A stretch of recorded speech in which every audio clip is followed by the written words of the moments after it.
আল্লাহ রাব্বুল আলামিন আমাদেরকে যে দায়িত্ব দিলেন এবং এই দায়িত্ব আমরা কাঁধে নিয়ে নিলাম। দায়িত্বটা কি?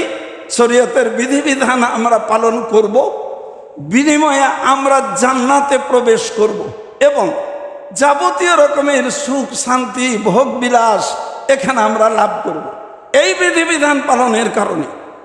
আর কেউ যদি এই বিধিবিধান পালন না করে, তাহলে ওই যে আমরা ওয়াদা দিয়ে কাঁধে দায়িত্ব নিয়েছি, এই কারণে আল্লাহ পাকের কাছে আমাদের শাস্তি পেতে হবে এবং এই শাস্তির পরিণতি হলো জাহান্নাম।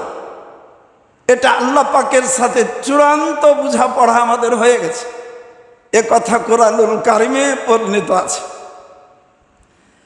এখন দেখুন, তাই একমাত্র মানুষের সাথে বোঝাপড়া হয়েছে, এইটার সাথে অংশগ্রহণে ছিল জিন জাতি।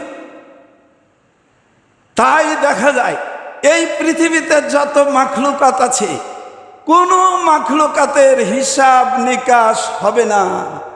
একমাত্র হিসাব নিকাশ হবে মানুষের আর জিনের, এ দুটো জাতির হিসাব নিকাশ হবে, কিন্তু অন্য কোনো মাখলুকাতের হিসাব নাই। হিসাব একটা আছে, সবল দুর্বলের উপর অত্যাচার করবে, দুর্বলকে সবল করে নিয়ে কইবে প্রতিশোধটা দিয়ে কইবে যে কুন্তুরা বা তোরা এখন মাটিতে পরিণত হয়ে যা, সব শেষ। তাই অন্যান্য মাখলুকাতের কোনো হিসাব নাই, তারা মাটিতে পরিণত হয়ে যাবে। কিন্তু একমাত্র জান্নাত এবং জাহান্নাম, যত মাখলুকাত আছে সমস্ত মাখলুকাতের মধ্যে একমাত্র মানুষ এবং জিনের জন্য নির্দিষ্ট। এটা আমাদেরকে খেয়াল করতে হবে, অন্য কোনো জাতির কোনো মাখলুকাতের জন্য নয়, এটা খেয়াল করতে হবে। আর আল্লাহ পাক আমাদেরকে যে দায়িত্ব দিলেন আর আমরা যে দায়িত্বটা নিলাম, এটা একমাত্র পরীক্ষা করার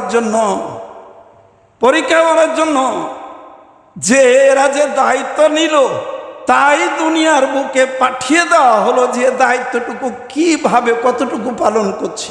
তাই আল্লাহ পাক বলেন, আল্লাযী খালাকাল মাউতা ওয়াল হায়াতা লিয়াবলুয়াকুম আইয়ুকুম আহসানু আমালা। আমি একটি পৃথিবীর বুকে হায়াত দিলাম, একটা জিন্দেগি দিলাম এবং মরণ দিলাম। আমি যাচাই করে নিব যে ওই দিনের ওয়াদা মোতাবেক কারা বিধিবিধান পালন করলো আর কারা বিধিবিধান পালন করলো না, এটা পরীক্ষা করার জন্য। তাই একমাত্র আল্লাহ পাকের সাথে আমাদের বোঝাপড়া হয়েছে চূড়ান্তভাবে, সেই জান্নাতের সুখ শান্তি ভোগ বিলাস লাভ করা বিধিবিধান পালনের মাধ্যমে। আর যদি বিধিবিধান পালন না করি, তাহলে আমাদেরকে বুঝতেই হবে যে আমরা আল্লাহ পাককে দেওয়া সেই ওয়াদা ভঙ্গ করছি এবং আমরা জান্নাতের বিনিময়ে আমাদের নসিবে জাহান্নাম আছে। তাই বাবা আদম আলাইহিস সালাম থেকে শুরু করে যুগে যুগে একদল করে মানুষকে আল্লাহ পাক দুনিয়াতে পাঠাচ্ছেন, মৌতের মাধ্যমে নিয়ে নিচ্ছেন, পরীক্ষা হয়ে যাচ্ছে। একমাত্র পৃথিবীতে আমরা এই পরীক্ষা দেওয়ার জন্যই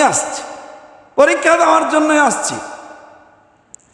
এইখানে একটা কথা বুঝে রাখা দরকার, আমরা এই পরীক্ষা দেওয়ার পর যদি আল্লাহ পাকের দেওয়া এই বিধিবিধান আমরা যদি পালন করতে পারি, ওয়াদা মোতাবেক আল্লাহ পাক আমাদেরকে একটি জান্নাত দেবেন। কি দেবেন? একটি জান্নাত।